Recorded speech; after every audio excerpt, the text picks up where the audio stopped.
देशों में ये बंद है, 20 साल पहले बंद है, लेकिन भारत में धड़ल्ले से बिक रही है। फालतू में ऐसी दवाएं हमारे यहाँ बहुत मिलती हैं। और एक उदाहरण देता हूं, हमारे यहाँ ऐसे बहुत सारे बच्चों के लिए बेबी फूड और बेबी पाउडर्स बेचे जाते हैं जो दुनिया में कोई नहीं बेचता, कहीं नहीं बिकते। हमारे देश में जो छोटे छोटे बच्चे हैं उनके लिए बेबी पाउडर के नाम पर बहुत सारे ब्रांड हैं, सेरेलक है, नेस्टम है, लैक्टोजन है, ये दुनिया में कहीं नहीं बिकते। अगर आप अमेरिका जाएंगे किसी दुकान में नहीं मिलेगा ये आपको, यूरोप में भी नहीं मिलेगा। अमेरिका यूरोप में तो हम लोग देखते हैं कि वहां बड़े बड़े शहरों में होर्डिंग्स लगाए जाते हैं और उन पर लोगों को समझाने के लिए लिखा जाता है baby powder not baby killer. वो कहते हैं कि ये बेबी पाउडर नहीं है, बच्चों को मार डाले, ऐसी चीज। अमेरिका यूरोप में कोई अपने बच्चों को ये नहीं देता, नेस्टम, सेरेलक, लैक्टोजन, लेकिन भारत में पता नहीं कितने परिवारों में बच्चों को ये खिलाया जा रहा है। पैसे भी बर्बाद हो रहे हैं, बच्चे भी खराब हो रहे हैं।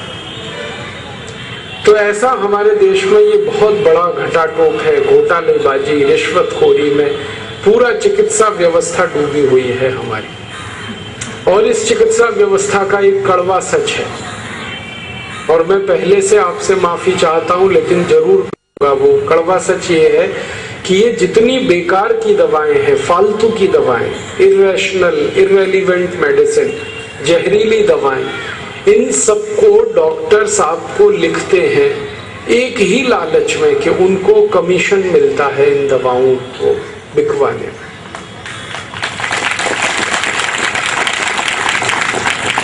हमारे भारत के बड़े बड़े डॉक्टर्स को मैं मिलता रहता हूँ, उनकी जो प्रेस्क्रिप्शन स्लिप है वो मैं इकट्ठी करता रहता हूँ। हमारे पतंजलि योगपीठ में आप जानते हैं कि हर दिन करीब 2-2.5 हजार मरीज आते हैं, और उनमें से ज्यादा मरीज ऐसे होते हैं जो अंग्रेजी एलोपैथी के चक्कर में सब बर्बाद करा चुके हैं। किडनी खराब हो गई, लीवर डैमेज हो गया, दमा हो गया, अस्थमा हो गया, अल्सर हो गया, पेप्टिक अल्सर हो गया, अंत में आते हैं हमारे यहाँ। तो पहले कहाँ कहाँ इलाज कराया हम उनसे पूछते हैं, तो उनके प्रेस्क्रिप्शन स्लिप में देखता हूँ, तो डॉक्टर्स की लिखी हुई ऐसी ऐसी दवाएं देखकर मैं हैरान हो जाता हूँ, जिन दवाओं को कोई भी ईमानदार और संवेदनशील डॉक्टर अपने को नहीं खिला सकता, अपने घर परिवार के लोगों को नहीं दे सकता, वो दवाएं डॉक्टर मरीजों को लिखता रहता है। और जब वो स्लिप लेके हम डॉक्टर्स को मिलते हैं और कहते हैं कि आपने ये दवा कैसे लिख दी इस मरीज को, क्योंकि इस दवा के तो 100 से ज्यादा दुष्परिणाम है, दुनिया के इतने देशों में ये बैन है, आपने कैसे लिखा इसको, तो वो डॉक्टर्स जो है ना मुस्कुरा के रह जाते हैं। और जो थोड़े हमारे नजदीकी हैं वो कहते हैं क्या बताएं भाई, कमीशन मिलता है इसमें, और कमीशन थोड़ा बहुत नहीं मिलता, 40% तक मिलता है। आपको शायद ये बात मालूम है या नहीं कि अगर आप किसी केमिस्ट की दुकान से 1000 रुपए की दवाएं खरीद रहे हैं, किसी डॉक्टर की स्लिप पर लिखी हुई, प्रेस्क्रिप्शन स्लिप पर लिखी हुई, तो उसमें से 400 रुपए डॉक्टर के पास जाएगा। ये सारे केमिस्ट जो है ना डॉक्टर्स के साथ जुड़े हुए हैं, कमीशन खोरी हैं। वो दवा बेचेंगे, मुनाफा आएगा, उसमें से 400 रुपए डॉक्टर के पास पहुंच जाएगा। और ये काम और बड़े पैमाने पर होता है जब बड़ी बड़ी कंपनियां अपनी दवाएं डॉक्टर से लिखवाने के लिए कमीशन देती हैं। कैसे कमीशन देती हैं?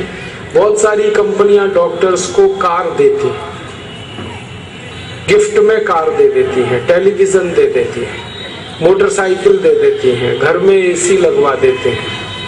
कई कंपनियां तो डॉक्टर्स के परिवारी लोगों को स्विट्जरलैंड घूमने का टिकट दे देती हैं, हांगकांग, सिंगापुर का टिकट दे देते हैं, कहते हैं जाओ खरीदी करके आओ।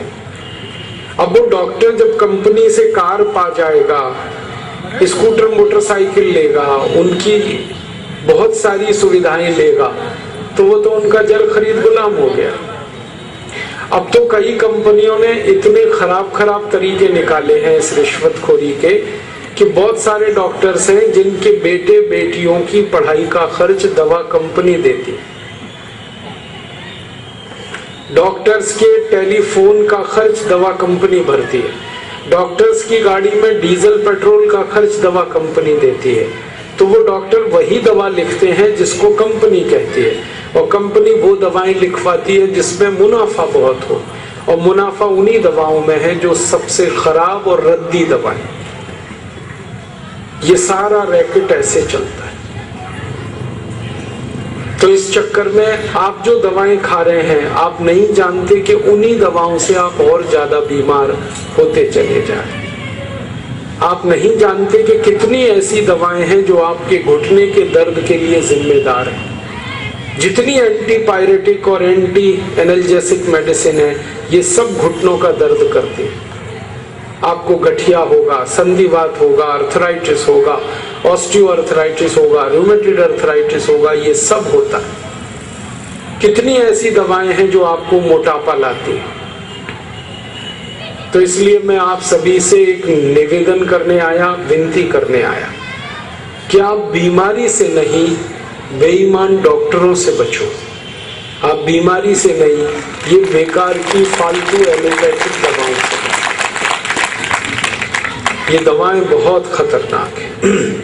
आपको मालूम है, अमेरिका जैसे देश में अभी जो ज्यादा ईमानदार और संवेदनशील डॉक्टर्स हैं, उन्होंने एक समूह बनाया है और अपने मरीजों को वो कहते हैं कि ट्रीटमेंट विदाउट मेडिसिन, बिना दवाओं के इलाज करवाओ अपना। अमेरिका में अब ये अभियान शुरू हो गया, कनाडा में ये अभियान शुरू हो गया। यूरोप के देशों में जो सेंसिटिव और इंटेलिजेंट डॉक्टर्स हैं, वो भी यही काम में लग गए हैं। ट्रीटमेंट विदाउट मेडिसिन, बिना दवा के इलाज करना बीमारियों का। आप पूछेंगे वो डॉक्टर कैसे करते हैं ये सारा काम, बिना दवा के बीमारियों का इलाज? आपको खुशी होगी, आनंद होगा कि ये सारा अभियान वो योग और प्राणायाम की ताकत पे चला रहे हैं।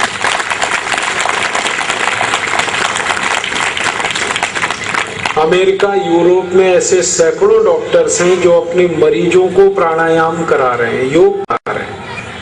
अमेरिका, यूरोप में ऐसे सैकड़ों हजारों डॉक्टर हैं जो अपने मरीजों को आयुर्वेद की दवाएं दे रहे हैं, और सिर्फ एक ही कारण से कि अंग्रेजी एलोपैथिक दवाओं ने बर्बाद कर दिया है लोगों को। शरीर बर्बाद हुआ है, पैसे बहुत बर्बाद हुए।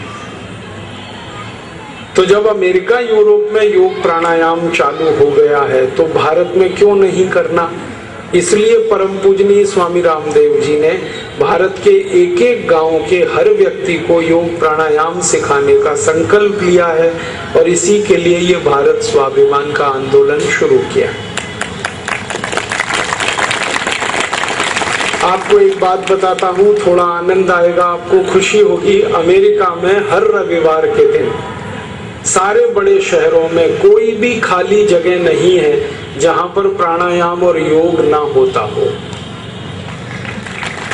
जैसे ये रायगढ़ का रामलीला मैदान है, ऐसे अमेरिका में जगह जगह मैदान है, पब्लिक पार्क्स कहते हैं उनको। हर रविवार के दिन लोग भरे रहते हैं उन पब्लिक पार्क्स में, प्राणायाम करने के लिए इकट्ठे होते हैं, योग करने के लिए इकट्ठे होते हैं। और अब अमेरिका में ये हालत हो गई है कि रविवार वाले दिन ज्यादा लोग योग और प्राणायाम करने जाते हैं, चर्च में पूजा करने नहीं आते। तो अमेरिका के चर्च में आने वालों की संख्या बहुत कम हो गई है। तो चर्च के जो पादरी है ना, वो अब बहुत परेशान होने लगे और उन्होंने गुस्सा करना शुरू कर दिया है कि लोग चर्च में नहीं आते, सब प्राणायाम करने चले जाते। तो अभी अमेरिका के पादरियों ने आपस में मिलकर एक बयान जारी किया और ये कहा है कि जो लोग प्राणायाम करते हैं उनके शरीर में शैतान आ जाता है। ये कहा है। तो अमेरिका के जिन पादरियों ने ये बयान जारी किया कि जो प्राणायाम करते हैं उनके शरीर में शैतान आ जाता है, उन पादरियों के समूह का जो मुख्य पादरी है उसको अमेरिका के एक टेलीविजन चैनल पर बुलाया गया और उससे पूछा गया कि भाई कोई अगर प्राणायाम करता है, योगासन करता है, तो उसका शरीर तो पवित्र होता है और अच्छा होता है। आप बोलते हो इसमें शैतान आ जाता है, ये कैसे? तो उसने गुस्से में कहा कि ये सब लोग हमारे चर्च में तो आते नहीं है, चर्च तो खाली हो गए हैं और सब पार्क में प्राणायाम कर रहे हैं, योगासन कर रहे हैं, हमारे चर्च की इज्जत कम हो रही है, सम्मान कम हो रहा है। तो इसका मतलब उनका धर्म खतरे में पड़ गया है। योग प्राणायाम की ताकत इतनी बड़ी। जब अमेरिका में ऐसा हो रहा है, यूरोप में ऐसा हो रहा है, तो भारत में क्यों नहीं होना चाहिए? क्योंकि योग प्राणायाम तो भारत की विद्या है। परम पूजनीय महर्षि पतंजलि ने इसको भारत से प्रारंभ किया, सारी दुनिया में इस विद्या को भारत ने फैलाया। तो भारत में योग प्राणायाम क्यों नहीं बढ़ना चाहिए? जब अमेरिका में बढ़ता है, यूरोप में बढ़ता है, तो हमारे यहाँ भी होना चाहिए। इसलिए हम गांव-गांव जाते हैं, हर एक व्यक्ति को प्राणायाम कराते हैं, योगासन सिखाते हैं और उसको आयुर्वेद के बारे में बताते हैं। तो आपसे भी मेरा यही निवेदन है कि आप भी योग प्राणायाम करें अपनी हर बीमारी के इलाज के लिए। और मैं आपको विनम्रता पूर्वक लेकिन दृढ़ता के साथ ये कह रहा हूँ कि एक भी बीमारी आपकी एलोपैथी दवाओं से ठीक नहीं होगी। सामान्य बीमारियां ठीक नहीं हो पाती एलोपैथी में, तो गंभीर बीमारी तो कभी नहीं होती। अगर आपको सर्दी जुकाम हो जाए, आप कुछ मत करो, कुछ मत करो, बस गर्म पानी पीते रहो, 3 दिन में अपने आप ठीक हो जाए। लेकिन कोई एलोपैथी दवा अगर आपने खाई तो वो 10 से 15 दिन तक ठीक नहीं होगा, वही जुकाम। ये हाल है एलोपैथी का। तो आप ज्यादा फालतू एलोपैथी दवाएं ना खाएं, ये हमारा आपको संदेश है। और आप अपने जीवन में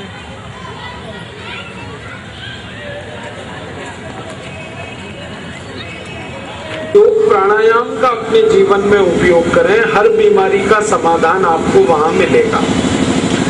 तब आप ये कह सकते हैं कि हमको तो पता ही नहीं है कौन सी दवाएं हैं आयुर्वेद में जो हमारी बीमारी को ठीक कर सकती हैं, प्राणायाम कौन कौन से हैं जो हमारी बीमारियों को ठीक कर सकते हैं।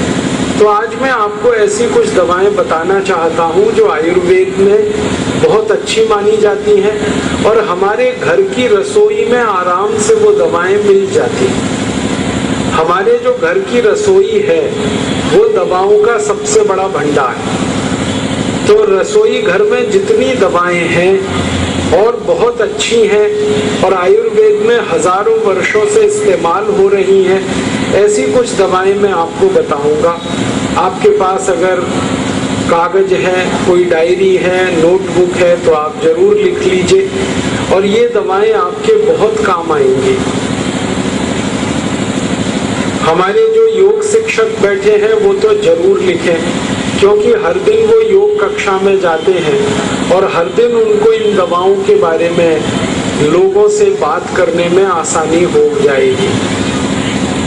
ऐसी क्या क्या दवाएं हैं हमारे घर में और योग प्राणायाम में कौन सी विधियां हैं जिनसे हम हमारी बीमारियां ठीक कर सकते हैं। मैं शुरू करता हूं डायबिटीज से, शुगर की बीमारी जो बहुत तेजी से बढ़ रही है इस देश में।